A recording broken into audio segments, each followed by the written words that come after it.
अवैध संबंध का खेल। आज ये घटना 90% कपल के साथ हो रही है। किसी को भी मारोगे तो छटपटाएगा तो है, बचने की कोशिश तो करेगा ही, और वहीं से शुरू होती है ताकत। आप देखो कई बार ऐसा होता होगा कि आप प्रण लेते होगे टूट जाता होगा, प्रण लेते होगे टूट जाता होगा, ग्लानि हो रही है आपको, कुछ नहीं होने वाला आपसे, कुछ नहीं कर पाएंगे आप। किताब लिख रहा हूँ राजा कैसे बने। आज पता चल क्या होगा राजा और नौकर में फर्क क्या है। ये एपिसोड 1 लाख करोड़ रुपए का है, बहुत बड़ा खेल बता रहा हूँ। बहुत सारे परिवार बच सकते हैं अगर आप इसको समझ जाए तो। बहुत सारे परिवार शेयर करिएगा इसको। काम का ज्वार चढ़ा हुआ है, काम का भाव चढ़ा हुआ है, अपनी ऊर्जा निकाला है, फेंका है, पैसा भी दे आए। घर छोड़ देना बिल्कुल नहीं, जंगल में भाग जाना बिल्कुल नहीं, जीवन का त्याग कर देना हरगिज नहीं।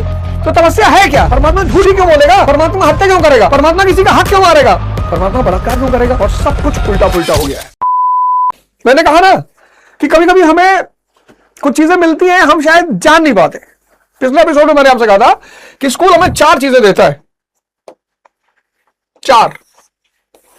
पहला, डायरी।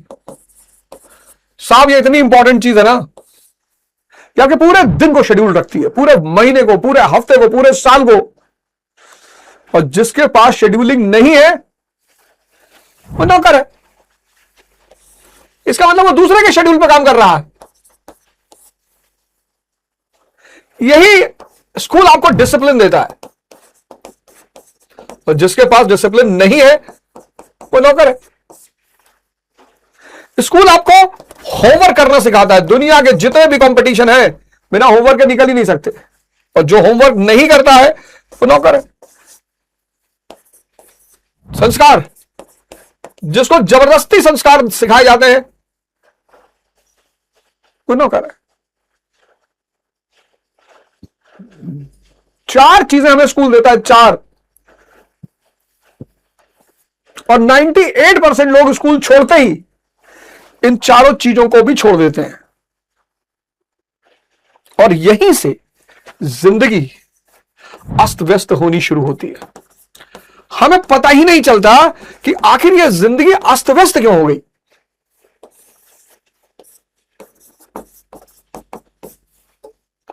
पूरा जीवन उसके बाद ये 4 चीज।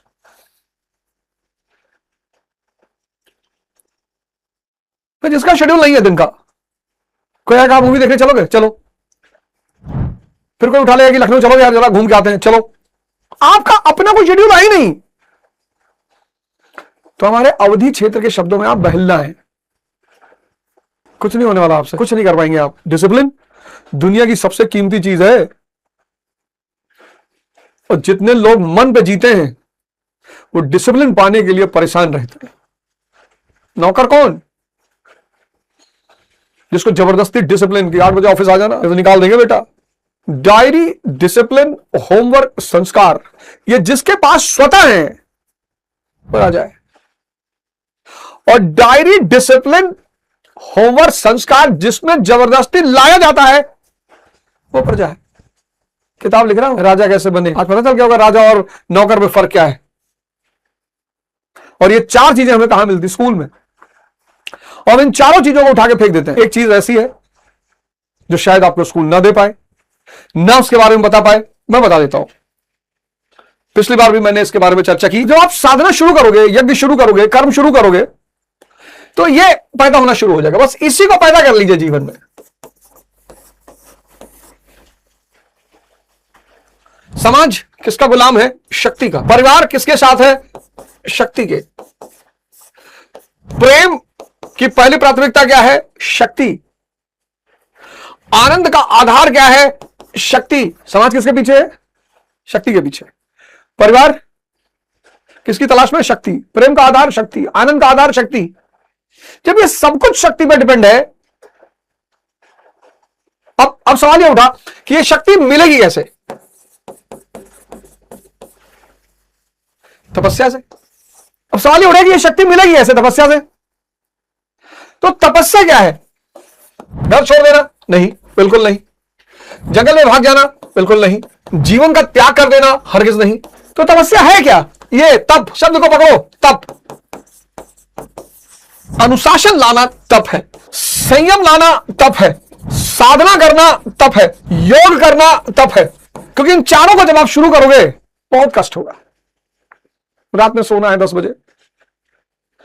आज के समय में सबसे बड़ी चुनौती क्या है? 10 बजे को रात में सोना। 11, 12, 1 हमसे ही कभी कभी हो जाता है। इस वक्त भारत में 20% लोग सिर्फ रात में 10 बजे तक सोते होंगे, बाकी 80% 1 2 3 1 2 3। क्यों? नींद ही नहीं आ रही। तो नींद क्यों नहीं आ रही? मन अशांत है, विचारशील है, विचारों का भंडार, नींद नहीं आ रही। किसी को विचारों से डर सता रहा है, किसी को विचारों से सपना सजा रहा है, और सब कुछ उल्टा पुल्टा हो गया है। लेकिन जैसे आप गीता पढ़ना शुरू करोगे और मेरा ये शो देखना शुरू करोगे तो आपको एक बात तो क्लियर हो जाएगी कि भाई अगर इन विचारों, डर विचार से पैदा होगा, अनिद्रा विचार से पैदा होगी, अशांति विचार से पैदा होगी, यानी सारा रोग है ये विचार। अब ये विचार कहां पैदा हो रहा है और कौन सा पैदा हो रहा है पता ही नहीं।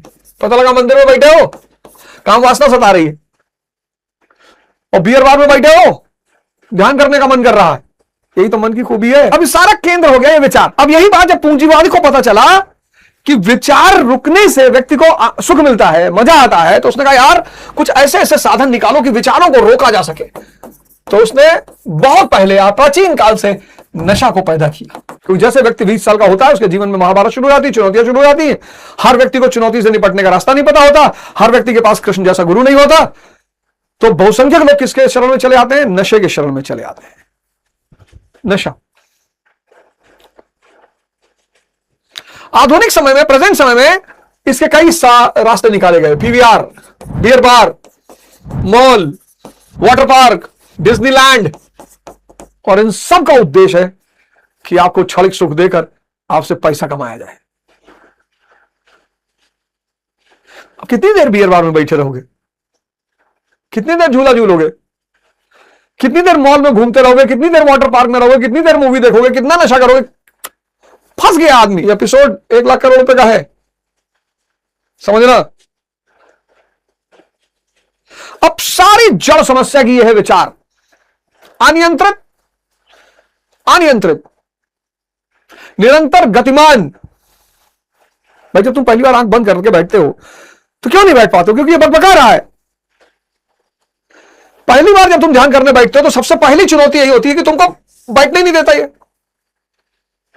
बकबक बकबक किया जा रहा है, बकबक कर रहा है। दूसरी चुनौती तुम्हारे सामने क्या होती है ध्यान में? कि जो दमन तुमने किया है, मान लो सेक्स का दमन किया है, तो जैसे ध्यान करने बैठोगे सबसे ज्यादा सेक्स के विचार आने लगेंगे। पानी के लिए कुआं खोदोगे तो सबसे पहले मिट्टी तो निकलेगी, महिला पानी तो बहुत बाद में निकलेगा। जब समुद्र मंथन करोगे तो सबसे पहले वेश्या तो निकलेगा।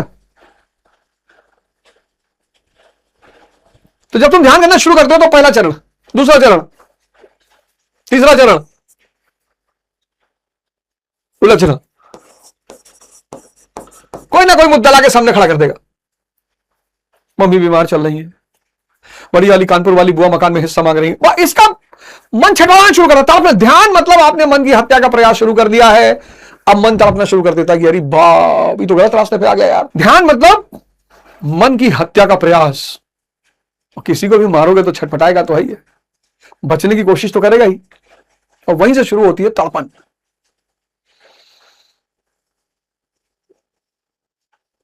और फिर इतना शक्तिशाली बाली जैसा मन ये बचने का प्रयास करता है। इसलिए आप देखो कई बार ऐसा होता होगा कि आप प्रण लेते होगे टूट जाता होगा, प्रण लेते होगे टूट जाता होगा। 4 दिन ध्यान करते हो, 15 दिन हो ही नहीं पा रहा है, ग्लानि हो रही है आपको। इसलिए पहले चरण में गुरु से जुड़ना बड़ा अनिवार्य है। कम से कम 6 महीना लगातार वो आपको इसमें डुबो दे और धीमे से आप एक गति पकड़ ले। और यही इन सारे धर्म ग्रंथों का उद्देश्य है। इस सूत्र को समझाना सारे धर्म ग्रंथों का उद्देश्य है।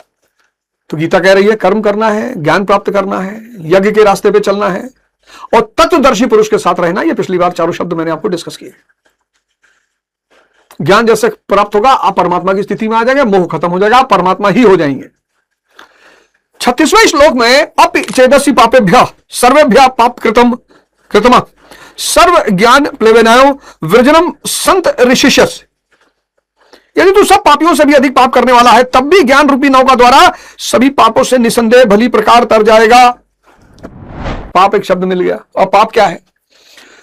पाप जो है बेहोशी का परिणाम है।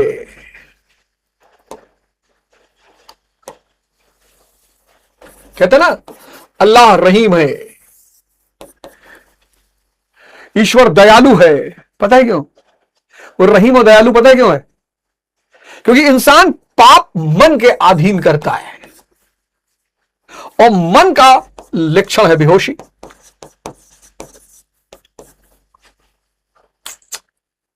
तो जैसे ही वो मन से ऊपर बाहर निकलता है, चेतना से जुड़ता है, उसे सब दिखाई पड़ने लगता है। क्या रे, मैं झूठ क्यों बोल रहा हूं? परमात्मा झूठ ही क्यों बोलेगा? परमात्मा हत्या क्यों करेगा? परमात्मा किसी का हक क्यों मारेगा? परमात्मा बलात्कार क्यों करेगा? ये सब तो मन कर रहा है ना। मन तो मन बेहोश है। पाप मन का परिणाम है, मन बेहोश है। तो जैसे ही वह जागृत होता है, मन से बाहर निकलता है, समझिए एक बहुत बड़ी घटना घटती है। ये सिद्धार्थ, सबसे प्यारा एग्जांपल मेरे लिए यही है। सिद्धार्थ अब जब तक ये मन पे थे, हो सकता है इन्होंने झूठ बोला, लेकिन जैसे ही ये बुद्ध बने, सिद्धार्थ मन पे, बुद्ध चेतना पे। इसलिए जब बुद्ध वापस लौट के घर आते हैं तो इनके पिता शुद्धोधन कहते हैं कि तुम अगर माफी मांग लो तो तुमको राज्य फिर से दे दूं। शुद्धोधन देख ही नहीं पा रहे हैं कि अब ये भगवान है, उनके बेटे नहीं है। मन से बाहर निकल गए। मैं खत्म, मैं बंधन का कारण है, मैं का अतिक्रमण कर दिया, खत्म। चेतना पे आ गए, भगवान हो गए। तो भगवान बुद्ध मुस्कुराते हैं। तो जब आप जागते हो और यहां से यहां आ जाते हो, तो चेतना ने तो कोई पाप किया नहीं है, पाप तो इसने किया और ये मर गया, तो अब सजा किसको मिल सकती है? इसलिए अल्लाह रहीम है। बहुत बड़ा कॉन्सेप्ट बताया मैंने ये। इसलिए ईश्वर दयालु। अगर तुम चेतना पे आकर भी फिर मन वाले काम कर दो, काम क्रोध लोभ मोह, तब अल्लाह माफ नहीं करेगा। से 6 महीने का बच्चा पॉटी में हाथ डाल दिया तो मां माफ कर देगी, लेकिन अगर 16 साल का बच्चा पॉटी हाथ में लेके चलाएगा तो या तो वो पागल है, और अगर होश में है तो मां बहुत मार मारेगी। यही यहां पर वो कह रहे हैं कि तर जाएगा। इसका आशय आप यह ना लगा ले कि अधिक से अधिक पाप करके कभी भी तर जाएंगे ना, जब सारे पाप ही तर जाएंगे तो हम और पाप कर लें, ये मत करिएगा। श्री कृष्ण का आशय मात्र यह है कि आप कहीं आप भ्रम में ना रहे कि हम तो बड़े पापी हैं, हमसे पार नहीं लगेगा, ऐसी कोई गुंजाइश ना निकाले। इसलिए श्री कृष्ण प्रोत्साहन और आश्वासन देते हैं कि सब पापियों के पापों के समूह से भी अधिक पाप करने वाला हो, फिर भी तत्वदर्शियों से प्राप्त ज्ञान रूपी नौका द्वारा निसंदेह संपूर्ण पापों को अच्छी प्रकार पार कर जाएगा। किस प्रकार? ये जब तक आप मन पे जी रहे हो तो मन का फीचर काम क्रोध लोभ मोह, तो ये तो उधर ही भागेगा ना। भाई आज विवाह जो चल रहे हैं, आज तुम विवाह देखो, विवाह संस्था बिखरती हुई नजर आ रही है। अब आधुनिक युग से पूर्व और आधुनिक युग, प्री मॉडर्न और आज मॉडर्न, स्त्री को अशिक्षित रखा गया। लगभग सभी धर्मों का एक अलिखित समझौता था, और ये घर में रहेगी। घर का काम मेहनत का काम है, बाहर का काम स्ट्रेस का काम है। बाहर मेहनत ज्यादा नहीं है, स्ट्रेस बहुत है, तो इसको अशिक्षित रखा गया और घर में रखा गया। अभी अशिक्षित और घर में है और पुरुष पर निर्भर है, तो इसका भाव सदैव बना रहेगा कि मेरा आदमी मेरा आदमी मेरे सम्मान का आधार है, मेरा आदमी मेरा पहचान है। तो आधुनिक काल से पहले जो पति था वो सम्मान का आधार था, वो पहचान का आधार था, वो जीवन का आधार था, वो सुख का आधार था। तो स्त्री अपने पति को परमात्मा मानती थी और विवाह संस्था चल गई। लेकिन आज के युग में पुरुष यह भी शिक्षित है और स्त्री भी शिक्षित है, दोनों शिक्षित हैं। ये भी बाहर काम कर रहा है, ये भी बाहर काम कर रहा है, ये आईएएस है, ये आईपीएस है, और दोनों स्ट्रेस में है। बहुत बड़ा खेल बता रहा हूं, बहुत सारे परिवार बच सकते हैं अगर आप इसको समझ जाएं तो। बहुत सारे परिवार, शेयर करिएगा इसको। यहां आधुनिक युग से पूर्व स्त्री अशिक्षित है, हाउसवाइफ है सिर्फ। पति उसके सम्मान का आधार है, पहचान का आधार है, जीवन का आधार है, सुख का आधार है। तो पति को वो परमात्मा मान रही है और भाव, और पुरुष जब बाहर से स्ट्रेस में आ रहा है तो वो भाव दे रही है। इसलिए कहा जाता था, एक मौलाना साहब एक बार बोल रहे थे कि तुम्हारा पति बन आए बाहर से तो तुम बन संवर के लिपस्टिक विपस्टिक लाए। सारे धर्मों में यही था, ऐसा नहीं था सिर्फ मुसलमानों में था, सारे धर्म में यही था। और उस भाव से उस स्ट्रेस का वो हरण कर लेती थी। यहां अब दोनों स्ट्रेस में है, तो जब दोनों स्ट्रेस में है और भाव का अभाव है, तो प्रेम हो ही नहीं सकता। आज ये घटना 90% कपल के साथ हो रही है। तो जैसे ही इसे कोई भाव देगा ये एक्स से जुड़ जाएगा, जैसे ही कोई इसे भाव देगा ये वाई से जुड़ जाएगी, और यहीं पर होगा अवैध संबंध का खेल। और दोनों को समझ में नहीं आ रहा कि दिक्कत कहां आ रही है। आज 90% कपल के साथ हो रहा है घटना।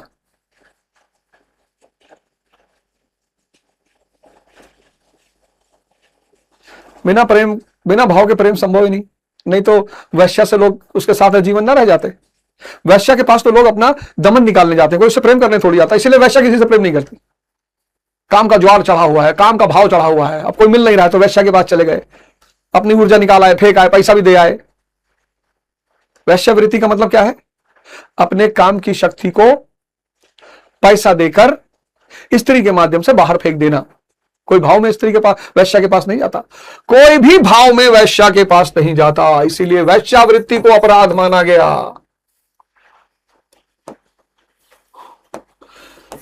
कोई भी भाव में वैश्या के पास नहीं जाता। वैश्या के पास जो भी जाता है वो काम में जाता है। उसका उद्देश्य होता है कि मैं अपने काम को शांत कर लूं, मैं अपनी ऊर्जा को बाहर फेंक दूं, मैं शरीर का सुख उठा लूं, बस। भाव से चला जाएगा तो प्रेम हो जाएगा। प्रेम बिना भाव के संभव नहीं है।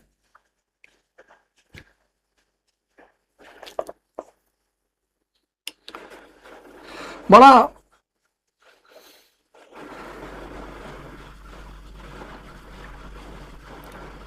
फिर भी तत्वदर्शियों से प्राप्त ज्ञान रूपी नौका द्वारा निसंदेह संपूर्ण पापों को अच्छी प्रकार पार कर जाएगा। किस प्रकार? 37वां श्लोक। किस प्रकार पार कर जाएगा? तो यथेधासी समृद्ध्वाग्नि भर समा कुरुतेन अर्जुन ज्ञानाग्नि सर्वकर्माणि भस्म सात कुरुते तथा। अब ये बहुत प्यारा, बहुत जबरदस्त श्लोक है, इसको अगली बार करेंगे। लेकिन आप सबसे मेरा निवेदन है, देखो, अगर ये देश बदलना चाहते हो, समाज बदलना चाहते हो, तो शुरुआत अपने से करो। और ध्यान अनिवार्य है, धर्म अनिवार्य है। हमको लोग कहते हैं हो तो सनातन विरोधी है। एक कवि है राष्ट्रीय स्तर के, पता नहीं राष्ट्रीय स्तर के हैं भी कि नहीं, एक कवि हैं, मतलब जब उन्होंने मेरा विरोध किया पतंजलि परियोजना को लेकर, जब मुझे पता चला, मैं तो एक आध बार शायद कहीं उन्हें देखा होगा, वैसे मेरी कोई बातचीत नहीं है उनसे, मेरी उनसे कोई बातचीत नहीं है, पर वो बड़े विकट रूप से मेरा विरोध कर रहे थे कि अवध ओझा को क्यों बुलाया। और जब मुझे ये बात पता चली, किसी सूत्र से पता चली, तो मुझे बड़ी दया आई उनके ऊपर। ये चचा,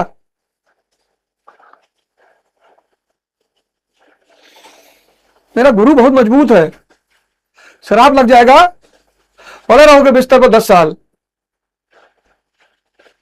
अनावश्यक किसी का विरोध क्यों कर रहे हो? जिस व्यक्ति ने तुम्हारा कुछ बिगाड़ा ही नहीं, तुम्हारी उससे कोई दुश्मनी ही नहीं, और तुम एक सम्मानित पढ़े लिखे व्यक्ति हो, जाहिल हो तो कोई बात ही नहीं,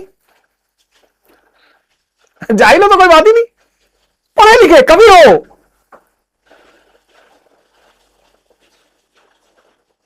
मुझे बड़ा आश्चर्य हुआ, एक पल तो मेरी इच्छा हुई कि मैं उनसे संपर्क करूं, मैंने कहा नहीं जाने दो।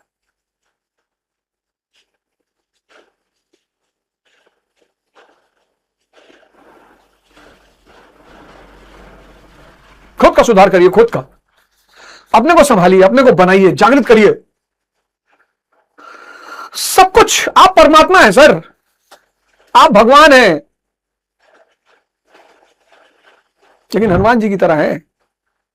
अभी आपको अपनी शक्ति का अंदाजा नहीं। क्यों? क्योंकि बाल समय रवि भक्ष लियो, आपने बचपन में अपने ज्ञान को निगल लिया है। कभी मुलाकात हो ऐसे लोगों से जो कहते हैं कि कोई सूरज कैसे निगल सकता है, उनको जाके समझाइएगा। समझाने से कोई फायदा है नहीं, समझे समझाए लोग हैं सब। जिस दिन इस देश का 50% व्यक्ति धर्म के रास्ते पे चल गया, मुसलमान वास्तविक इस्लाम को समझने लगा, हिंदू वास्तविक हिंदू धर्म को समझने लगा, सिख वास्तविक सिख धर्म को समझने लगा, ईसाई वास्तविक ईसाइयत को समझने लगा, और सब जागृति के रास्ते पे आगे बढ़ गए, देश महान, और देश, समाज, दुनिया सबका फायदा होगा। अगले एपिसोड में आपसे फिर मुलाकात होगी। जय हिंद, जय भारत।